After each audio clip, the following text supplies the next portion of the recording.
All right, ladies and gentlemen, y'all been waiting so patiently for me to make my epic return back on the mic. I thought about quitting, but quitting only does one thing. It gives haters their win. So I couldn't give the haters a reason to win. So I came back, hit my man John up. I was like, look, I saw you got this incredible new book. We haven't talked since Project Suicide. So why don't I bring you back, do a double take, and show the world why you're still one of my favorite authors and talk about checkout time. It's time to check out the time of who they want. It's Talk to 'em Tuesday, people. Let's do it. How you doing, sir? Very good, Stedman. Always a pleasure.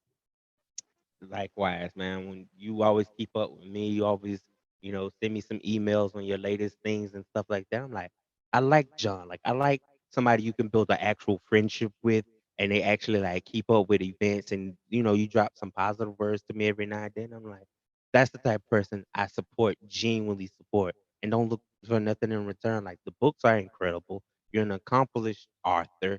Like, what is next on your to-do list right now? Well, I'm always working on a book. I'm working on a sequel to Project Suicide, about halfway through that. And I finished a horror thriller about the fourth or fifth draft, so I have to figure out what I'm going to do with that. A couple other books that are in various draft forms. I've got some short stories out there. I've had 8 published. I've got about 10 or so in the pipeline. So we'll see what happens. It's always an adventure. Yeah, it's incredible, right? And then you being a talented person, like you say, having time to just look at society itself, or having these little moments of thoughts and dreams to put something together on pen and paper and do all that you just said. It inspires me, man. Because I know last time my audience heard from me, I was working on a podcast soap opera, and then some things kind of went left. And I go, okay, now it's back to the drawing boards. Am I still going to go through with it? I already got a storyline for it. And then, I was working on the castmates, and now I'm just kind of back on, pursuing it, but at the same time, like finding finding that energy to get you going. You know what I'm saying? I'm looking for that little gust of Yeah, energy that says, okay, this is that, the moment to drop it. yeah, that's certainly true with writing because when you're working on a book, you never know if it's going to be. Well, it goes for short stories too. You never know if it's going to be well received by anybody. I mean, you basically write it for yourself uh, and hope that other people like it. Try to make it, make it so that you think it's of high quality, and hopefully other people enjoy it. And I've been blessed so far that Project Suicide was fairly well received. I've only checkout time's only been out for a month, so people are just finishing it up. But I already have a couple of good reviews, and so like I said, it's if you can't take rejection in writing, you shouldn't be writing.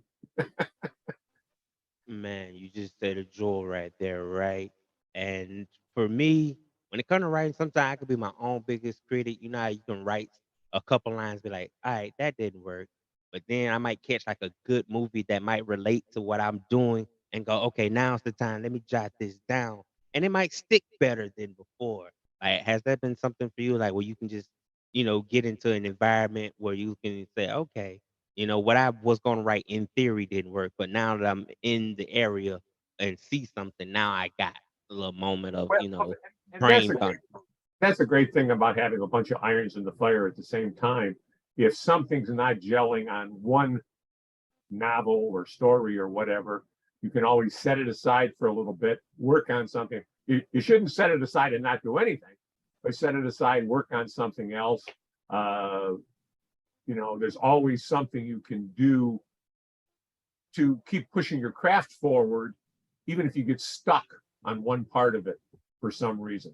Way to work through, if you want to call it writer's block or whatever. That's one of the ways I do it. Yeah, like, and I do have like a bad habit as a little, like, I've been a writer since high school, but it's been like my low key talent. Like, I'm one of them, I got so many gifts, so when I do kind of exploit one and people actually do take to it well and they give me the encouragement, that when I be like, okay, now that people are excited about it, I disappoint you because I drop it, I guess. Like, I'll be like, oh, you done found out my secret. Now it's on to something else. Like, I don't know, I'm weird with that energy. Well, no, I hear you. I've certainly done many things during my careers, uh, from veterinary medicine to uh, public health research to medical writing, now to fiction writing. And I've also been an amateur actor and singer and various other things. And you end up being a jack of all trades, master of none kind of deal. Yeah. And it's a gift and a curse if you know how to use it right. But just like you just spoke earlier, the key is to not just, let it waste away. Like you gotta take it while the fire is hot and go ahead and put it on the table.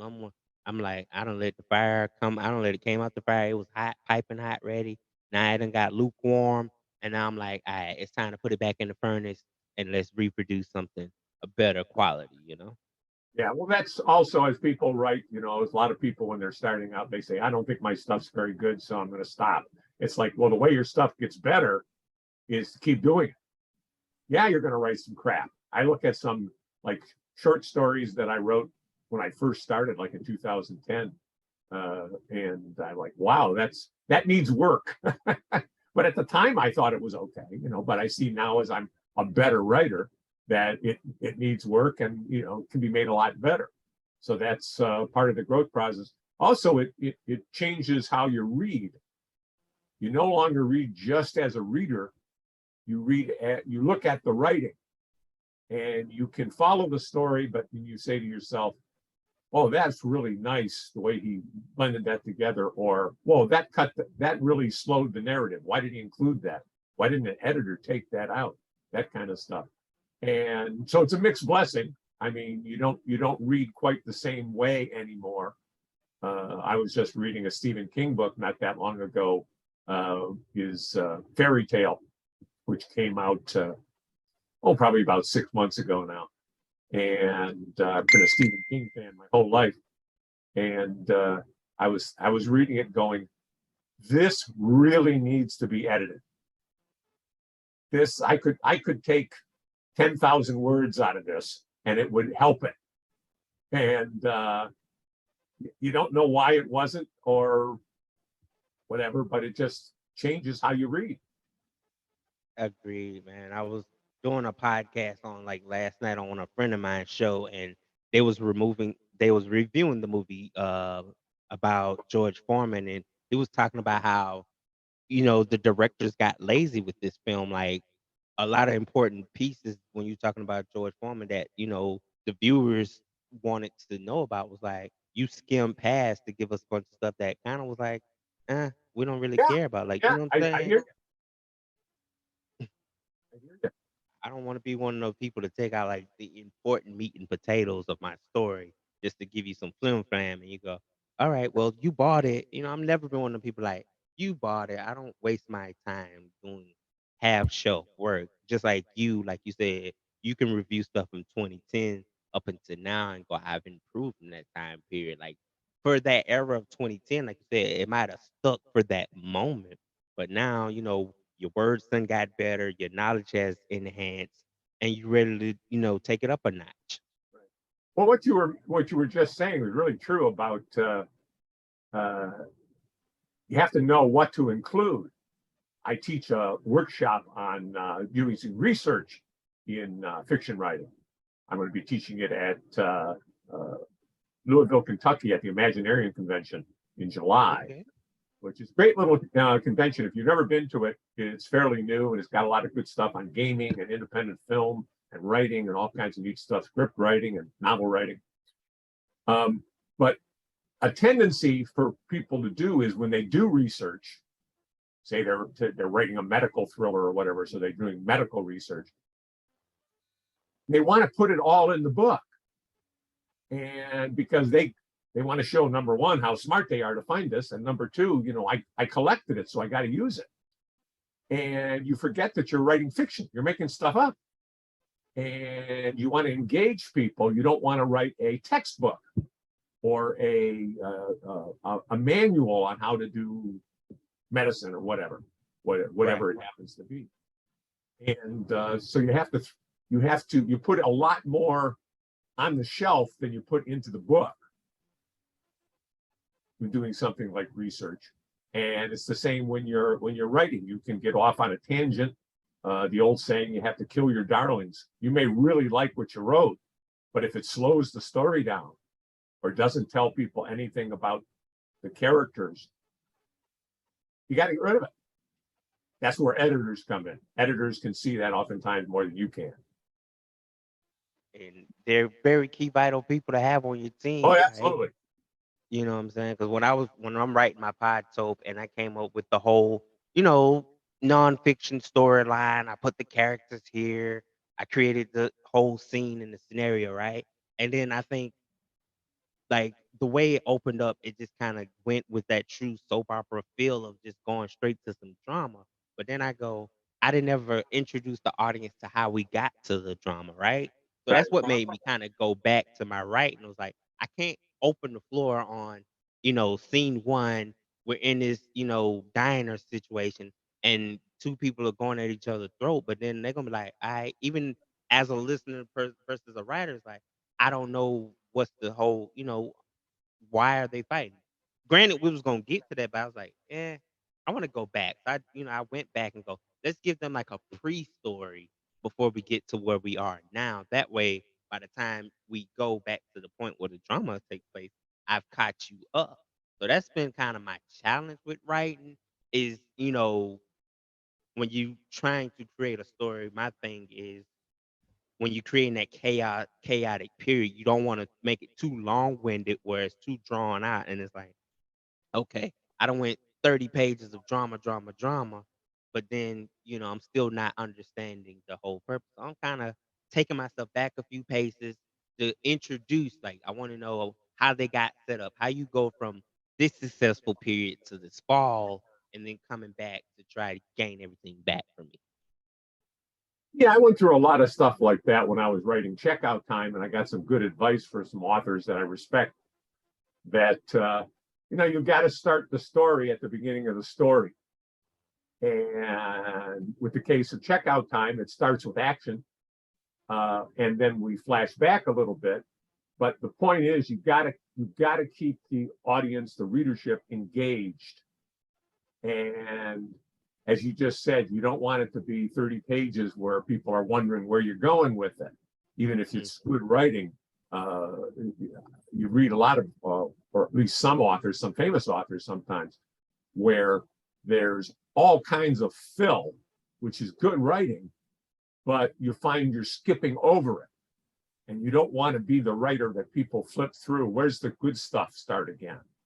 And I mean, right. James Michener is a great example of that. I mean, brilliant writer, but some of the stuff he puts in there is so much detail about so much backstory that you sometimes find yourself skipping through it to get to the meat. And so, yeah, you're right. You've got to keep the reader engaged, and you've got to move the story along. Absolutely, man. So let's talk about this checkout time, what I'm saying, as opposed to Project Suicide. Let's get into it. This I'll put the amazing cover up book. there. People can check it You feel out. me?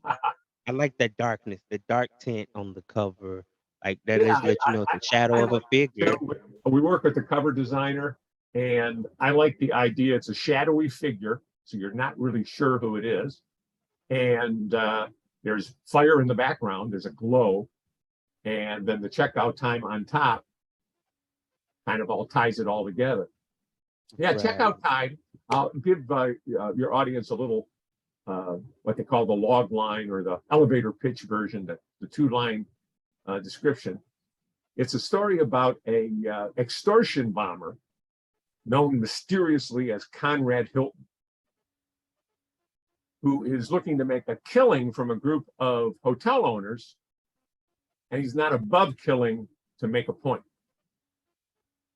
A beautiful FBI agent and a handsome government researcher pursue him until Conrad turns the tables and the hunters become the hunted.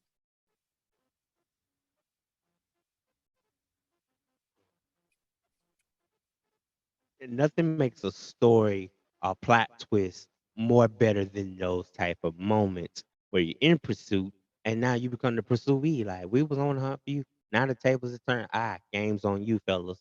Now you welcome to my game room. I love it, man. Yeah, the I came up with the idea when I was actually in a hotel room. I forget where it was, but I think it was on the fourth floor for some reason. I remember that. It was the top floor of the hotel, and I sat on the bed and I looked up, and there was a trap door, just one of those little ones. It doesn't really have a lock; it just has a little button you push, or you push a paper clip in it and turn it, and it would pop Okay. open. And I thought, wow, you could hide something up there. This starts to get the writer's juices flowing. What could you hide up there? Jewels, dope, a bomb. A bomb. I was kind of a pyro growing up. I made my own gunpowder and I played with fireworks and things like that, as a lot of young boys did. And I thought, okay, you could put a bomb in there, but could you bring a bomb in a hotel room? You can't bring a bomb in an airplane. You can't really get a bomb on in a lot of places, government buildings and stuff. But hotels, there's no TSA. There's no. Uh, you could bring in a backpack nuke, and all they would do is give you your plastic key and point you to the elevators because there's Very no true. there's no bomb sniffing dogs or whatever. It's a No hotel. metal detectors, like nothing. Like you got a straight shot. Yeah, and so that was kind of my what if. Okay, now why is this guy bombing things? And I took a little bit of uh, inspiration from an old 1970s thriller that I like. It's not a very well known one, but I like it. It's called Roller Coaster. And it's about a bomber extorting money from entertainment group, giving money, or I'm going to bomb your roller coasters. Your customers will be getting killed. And I thought, okay, we got the extortion angle. Instead of entertainment, we'll have hotels. And that's what kind of set me going on that path. And so if you want to, what's the thought behind the book, that kind of sums it up. Oh no, man. I listen to the brilliance in the way things just come together so naturally. Cause I'm one of them daydreaming type of dudes where, you know what I'm saying, a story will come up just by, you know, it's such a beautiful day today, but what if the day wasn't a beautiful day? Right. And, what if your usual routine of waiting for the mailman end up being the mailman comes and the truck's on fire? You know what I'm saying? I write this Yeah. dark, chaotic world for me. Well, That's how my mind be. that's what we writers do. Those are all what if situations. You know, Stephen King, one of his long short stories or short novellas or whatever you want to call it, called Everything's Eventual. Uh, he said he got the idea just from an image that he saw in his head of somebody dumping change in a sewer grate. And he incorporated that into the story, and it actually got the story going for him. And it's just, that wasn't even a what if moment. That was just an image. So it's all a matter of what you do with things that come into your head, whether they be, what if or just visions. Like you said, maybe you think of what if the mailman showed up and his truck was on fire. You just see that in your head, and that can become something for a story or a novel. Yeah, man. 'Cause I can remember like back in 10th grade and the teacher gave us this writing assignment and it was like around Halloween. And the teacher was like, all right, since in the spirit of Halloween, like write this short story, kind of Halloween related story. And you're in high school, you ain't trying to give them some goosebumps type of story. Like you really want to try to step your game up. So I come up with like this sort of story like Terror at East Gaston, which was the name of the high school. And I'm like, what started off as me getting ready for the bus on a typical day, but as we approached the school, I was like, this mysterious fog around the school. And when instead of it being like a crowd of people that you normally see, like everything's so vacant and it's weird, right? And I'm like, you're going down the hallway, but as you're going down this hallway, the hallway seems to keep stretching as if you're trying to get to this class. And I It's like just a put dream. so Yeah, much yeah, like a put dream. so I, much I can into see it it. that my Yeah, teacher looked at me and was like, "This is too much for 10th grade." And I was like, "My bad. My bad.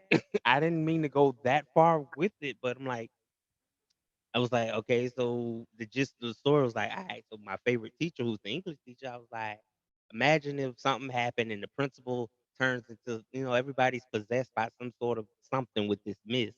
And, the key to saving everything is based on me getting to save this teacher. And I just created all these different events and certain, insert these teachers here. And it's just a twist, man. And so I can share your mindset on like having those moments of like, I want to, take an experience, turn it into a novel, and really see the brilliance in it. Yeah, your imagination. Everybody has multiple people in their head. There's the person we show everybody, and then there's all the other people, all the other aspects of your personality. Some are saint-like, some are devil-like, but we all have them. And as a writer, you can let them out. You've got to let them out.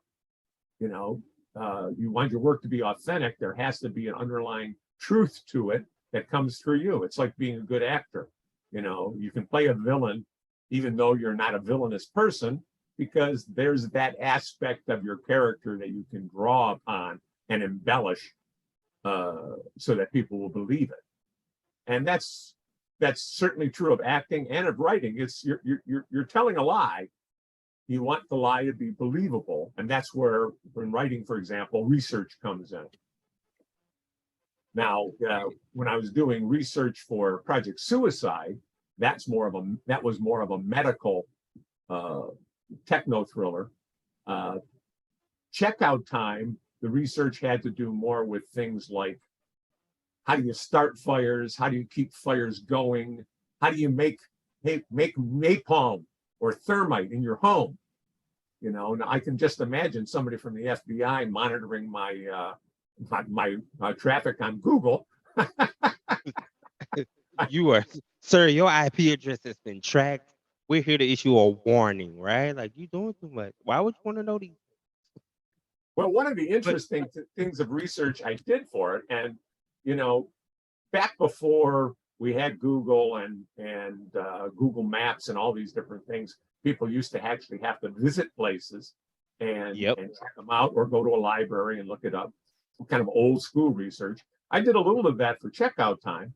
I've got featured in there are two FBI field offices. Uh, One is in Cincinnati, one's in Knoxville. And I thought, well, wouldn't it be a good idea to see what it's like inside an FBI office? We all have an idea what it might be. We've seen Silence of the Lambs. We've seen maybe the FBI TV show or things like that. So you could Yeah. kind of wing it. But it would be more authentic if you actually knew and can bring some details. So I contacted both. And in Cincinnati, they just said no. They said the special agent in charge, the honcho, decides whether or not someone can tour their facility, and they said no. Knoxville, they said, sure, let's set up a time. So I had a 1-hour guided tour through the Knoxville FBI field office, met the special agent in charge, a really nice lady, and got to talk with the armorer and see where the surveillance is done. Picked up some nice little details, which can go in the book and give people more the feeling that they're actually there. It's something more than just an office. And it also challenges the author aspect, right? Of knowing what you're doing with the story. I mean, because again, you having a pen, and of course, you're allowed to make the story anywhere you want to go. But the authenticity of giving it that realistic feel, like nobody wants to get a story, and you're talking about FBI agents, but then you're like, oh, they just came from outer space. You know what I'm saying? You don't want to twist the narrative, Yeah. because then you go, well, that's not what I seen they do on TV, or that's not what they do when they come to pick up the most wanted people. And but we don't really know. Like you said, getting that experience lets you know more of what they're doing and why they do it, to be able And, to and, put it in the and story and structure. you can certainly use what people know or think they know in their heads. I heard a famous author, a relatively famous author at a convention in New York City a few years back, say he never describes an office or a bar unless there's some little detail that he needs people to know. because everybody's been in an office, everybody's been in a bar, and it doesn't really matter. They'll fill it in, Right. in their head, they'll fill in the room. You don't have to necessarily tell them. But as you say, when you look at, you do the research, even the things you don't use, they're in your head, and they're making your writing more authentic. You're writing about something that you've researched more directly, more forcefully than you would have if you didn't do the research, even though you didn't include much of the research in the book. Hmm. It makes your writing more authentic because you're writing it, you're not timid about the writing. And that's important for any writers out there, anybody that's thinking about being a writer. I feel like that should be important is to let go of that fear of, you know what I'm saying? Like, I'm going to write this, but your sometimes your trusted person may not be the trusted person when it comes to some things you want to do. Because a lot of people have that envy heart. You know what I'm saying? You might have a brilliant Yeah, story, and it would work for you, but you shared it with somebody else, and that somebody might criticize you in the worst way, but then turn right back around behind your back and reproduce the same thing you just gave them wind of. And that's how a lot of people experience that. We've experienced that, and you're yeah, mad and you should have did this, but then you might come back and write something that may be a little 10 times more better than that. yeah, yeah. You write for yourself, and you hope it's relatable to other people. Usually, it is, at least enough other people to be interesting.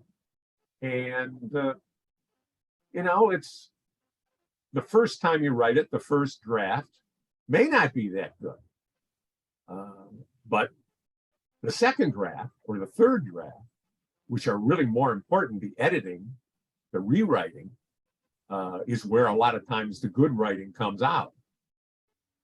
There's an old saying: write when you're drunk, edit when you're sober.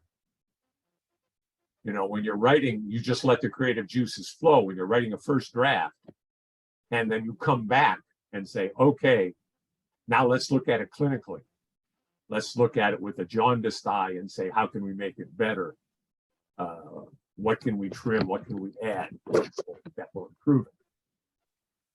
Oh, man. You give me so much insight and stuff, right? So I'm listening and going through your process and then comparing notes, mental notes in my head, and I'm like, I got it too. Because one thing I think I do, I have to learn to narrow down. Like at one time, I had like 10 settings of a story, and I go, okay, so you're going, you got like, I really wrote out like 30 characters, right? And I go, well, each 30 character, I'm gonna put like two at this job, the other at I was trying to scatter everybody down.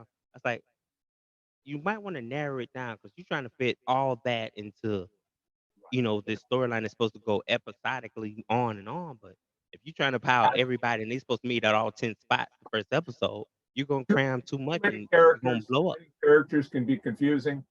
Too many points of view can be confusing. You write from a point of view. Uh, uh, every scene should be from one point of view. Mhm. People don't always do that. Stephen King jumps around a lot, but he's allowed. He's but you can confuse people if there's too many points of view, too many characters. In checkout time, I have a few main characters, and of course, you have your Mm. cast of more minor characters. And I tried to make the main characters very strong. My government researcher, which draws on my own background as a government researcher, this researcher named Thomas Tomasinski. So of course everybody calls him Tom Tom, which he doesn't really like, but uh, he is a specialist in commercial fires and how they started and how they propagate and the statistics on them and things like that. And his other foil in this kind of is uh, Sally Butterworth, an FBI agent who's really too beautiful to be an FBI agent. So she's constantly fighting that because she wants to make it on her own. And so Right. for her, good looks is not really a benefit. And that kind of shows up in her a little bit in the hardness of her character. Um, and of course, since her name is Butterworth, her nickname is naturally Sally Pancakes. Of course. So you have some of that. You can put a little humor in it that way, because everything that's all tension is not good. You have to lighten it sometimes. Yeah, absolutely agree with that. You know what I'm saying? Even with stories having the drama and the thriller in it, like you gotta have some leniency just to, keep the energy going. Because you might lose yourself in like me, I could lose myself in the sauce and trying to make it too dramatic, and then I was like, it blew it up. 'Cause I'm like, you don't have no sunshine in this at all. Like, where's the romance? You know what I'm saying? Then I go, one of my things was too was to focus on not going so much on that that whole everything has to deal with infidelity. Like everybody has to cheat on everybody because you're using the word pot. Soap operas, like you don't necessarily have to, you can keep drama. But then I was like, but it's podcast. For me, I'm like, it's podcast. So I'm gonna do it my way and give it my own narration of how these characters are gonna have their twists and turns. Like, like you just said about your book with checkout time having that dark figure, you don't know who. I was like, what if we have like this mysterious mystery, murder mystery, but the person that everybody's putting their finger on goes, that's the guilty one. It's like, what if it's not that person? But I'm gonna give you the illusion that The, it will be that person. the so-called red herring, the one that you think it is, but it's not really. And that's something that you really do with a mystery. And mystery basically, you the fun of the mystery is you know what the crime is, but you're trying to figure out who did it. Whereas with a thriller, you oftentimes know who did it, and you're trying to stop them. But there's almost always a little bit of a red herring in who did it. You may be led down the garden path for a little while. That's certainly in checkout time. There's a few suspects kind of early on who might be the mysterious Conrad Hilton. And we don't know about halfway through the book. It's finally revealed who Conrad Hilton really is. And, that's when the action's already flowing and moving. I'm telling you what I'm about to do after this show, ladies and gentlemen. I'm going on Amazon. I'm gonna get this book. Check out time because now you got me really, you know what I'm saying, wanna check that. Like I really gotta get back on my reading, like in general type thing. Like I That's collect the books. that's the other thing. If you want to write, you got to read. There's no way around it. It's you got to see how other people write and be influenced by them to a certain extent, but certainly learn from their writing as well as your own. Easiest way to get to checkout time is just Google checkouttimenovel.com, all one word, and it'll take you directly to Amazon.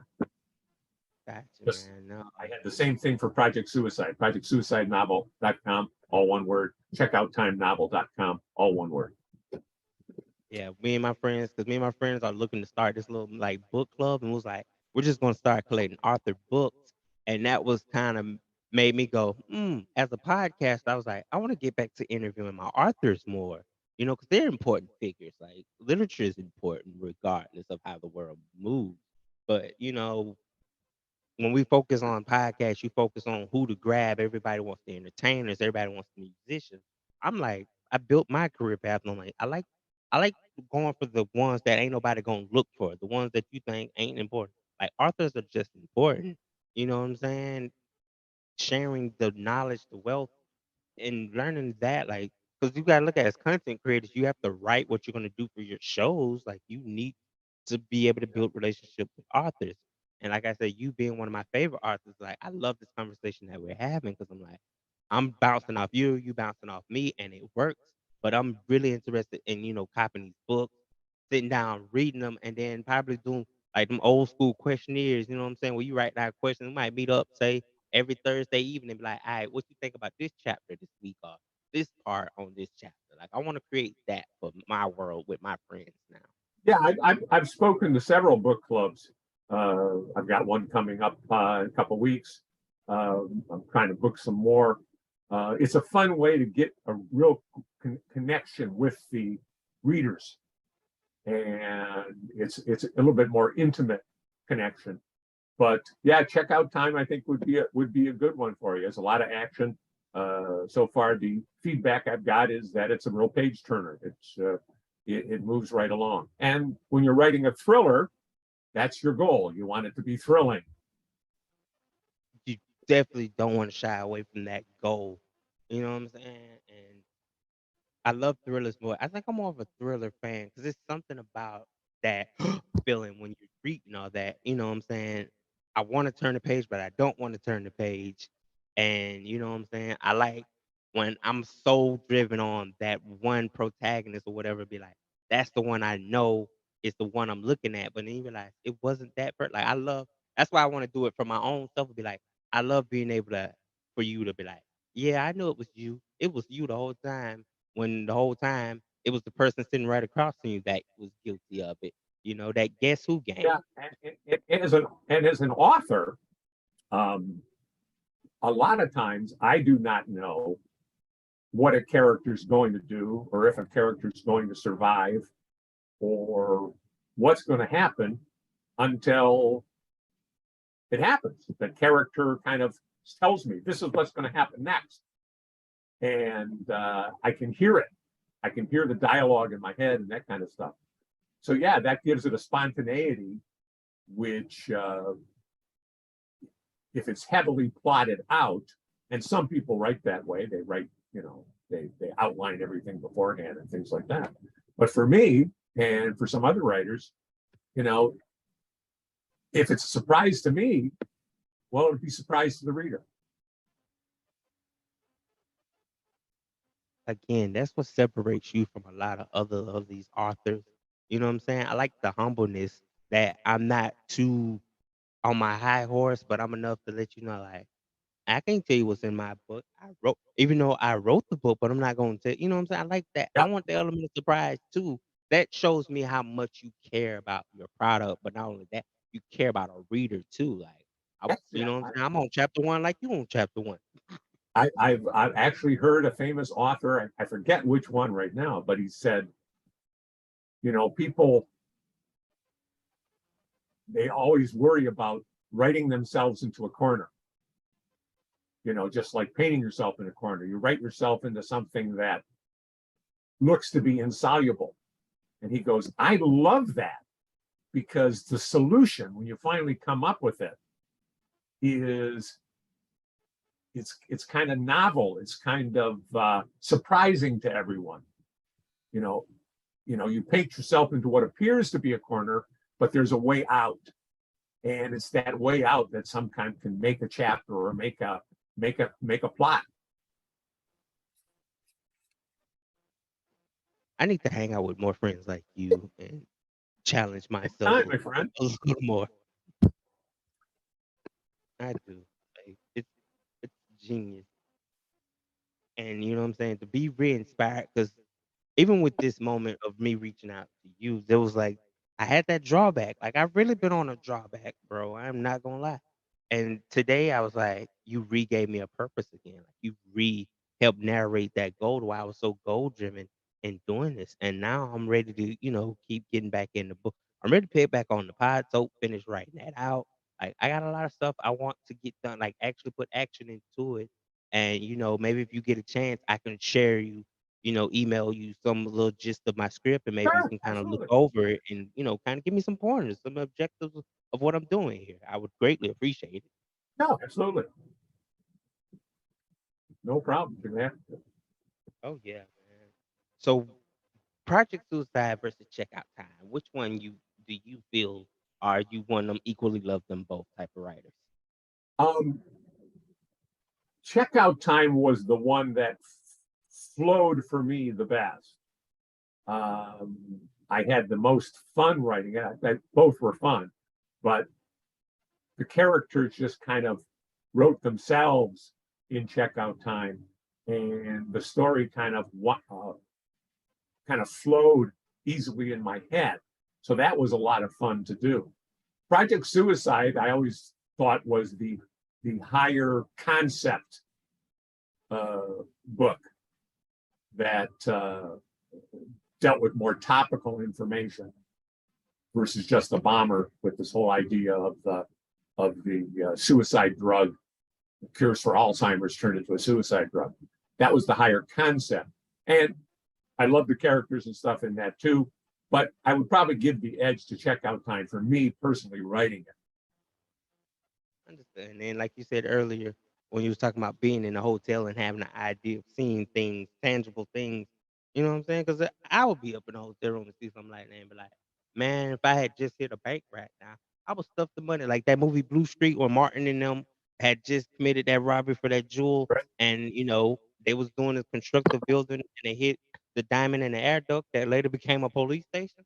I'm like, yeah, I see myself like I'm gonna stuff it here because ain't nobody gonna think to look at that Yeah, particular once you thing. have that what if, it can go in all kinds of different directions depending on your background, your personal bent, your whatever. And mine with the bombing. But it's you know what I'm saying, like you said, and doing the research to the untrained eye, people be like, that man got a twisted mind. Like who researches these type of things? If like I said, if FBI went back and typed your IP, like, sir, are you low key doing something I don't know about? And you're just a regular human being, like, no, I'm just a writer who needed something to stick with my story. And the best way to do it was to That's get you the that's facts. the funny thing. When the lady was the public relations lady from the FBI was showing me around, she would introduce me to people, and she would say, "Now he's a writer, so watch what you say." In other words, he's going to write it down, or he could potentially write it down. So Good. I like the way you holding your cup. See the way he was holding his coffee while smoking that cigarette? Got don't that. say anything you wouldn't want put in a book. I'm warning you guys.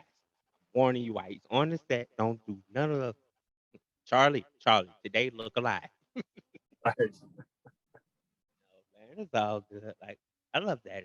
And it's funny too, because my story is called In the Garden by the Bayou. And recently, like a month or so ago, I ended up going through Louisiana and stopping in there to kind of get a feel of the energy there. And my friends was like, "See, you're writing a story." So I wanted to give you that real authentic experience. Yeah. And I have like 3 other friends that are actually from Louisiana. When I was telling them about it, oh, they gave me the blessing to use the name and everything for it. But they was like, "If you're gonna do it, I want you to at least stick to the culture. It doesn't have to be so drawn out on that, but at least keep some Right. authenticity to And what y'all that's where do." I'm saying that even if you don't use a lot of specifics in your writing, just the fact that you went there is going to add flavor and force to the way you write about it. It has to, especially if I'm gonna use things like a diner, the traditional type of settings. Right. I research like a lot of what certain clubs are actually called in Louisiana. Like I want to do that. And then I kind of gave the characters like a traditional Southern Louisiana style name. Like I wanted you to really feel like you're there. Yeah. And then Yeah. when I went to casting people, I'm like, I had my friends from Louisiana kind of sit in little meetings and be like, okay, how do you want the energy to project? What do you want this character to be like? And it worked beautifully. And I didn't even know one of my main characters I cast, and the lady who's going to portray her is actually from Louisiana. Well, two of my main characters are women from Louisiana. So I go, that's already a plus by itself. And I was just so drawn, you know what I'm saying? Because I've seen growing up on like Young and the Restless and all these shows.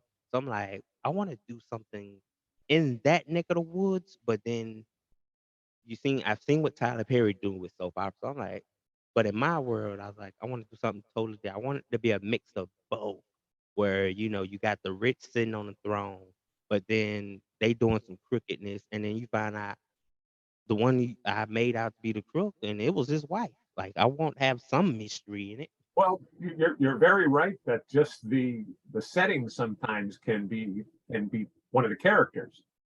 And I mean, if you look at you're talking soap operas like Young and the Restless, which my wife used to love years ago. Um, all the nighttime soap operas, from Dallas to Yellowstone to Justified, what have you, Hmm. they all recycle similar plots, and you can see characters and character changes similar to you see on things like Young and the Restless because they are nighttime soap operas. But Right. the location makes big differences, whether it's Kentucky for like Justified or East Coast for Sopranos, New Jersey. I lived in New Jersey for 10 years. That's that added a lot to the whole idea of mob life. Yellowstone being in Montana, very, very different. Same kind of plots, but very different ways they went out because of where they are. And that's what it were. Like I'm from Florida. One of my characters, he's from Chicago, but he plays like the sheriff in the storyline. So I kind of wrote this little gist of like, okay, what if we put everything in Chicago to show how we go from Chicago to Louisiana? I mix all those things in so that everybody don't feel like because I say it's in the Garden by the Bayou that every particular character has to be a Louisiana native. No, I'm not saying that. Everybody can migrate there and be amongst the flock. But you know what I'm saying? At the same time, be mindful of what you're doing. You know what I'm saying? Because I'm trying to keep a certain tone with it that, your personality might not match exactly, but with a little bit of training and coaching, I can get you right on the money for this character. Because I'm a visionary. I'll be like, oh, I got this perfect part for you just based on your characteristics that resonate with this particular character. And I think you should try out for it. And we'll work along it, man. So I'm get you, like I said, this conversation today, you've inspired me to get back in the lab. I'm finna get back to writing. I'm finna get it going. I'm gonna support your books, and that's gonna be my life. Amen. Amen, Yeah. brother. Yeah. So again, why don't you tell everybody where they can purchase the books at, and make sure we're on point with Yeah, that. checkout time. Just it's on Amazon, at Barnes and Noble. Can be ordered through your local bookstore because it's on Ingram, the big distributor. Easiest way to get to it is checkouttimenovel.com, all one word, and take you right to the Amazon page. I believe the Kindle's very reasonable. I think it's $3. Um, the it's 15 something for the paperback, and there is a hardback. I have one that I think is like $24 or $25. And if anybody wants to come out to Imaginarium in Louisville, Kentucky in, I think it's around July 15, something like that. You can look online, Imaginarium conference or enter the Imaginarium. That's a great conference at a very nice hotel in Louisville. I'm also going to be in Muncie, Indiana at the Midwest Writers Workshop just after that, toward the middle of July, around July 19th. So hope to see everybody at one of those venues, or if you have a book club or podcast or anything, I'd be more than happy to talk about meeting with your audience and discussing Checkout Time or Project Suicide or some of my short stories or anything.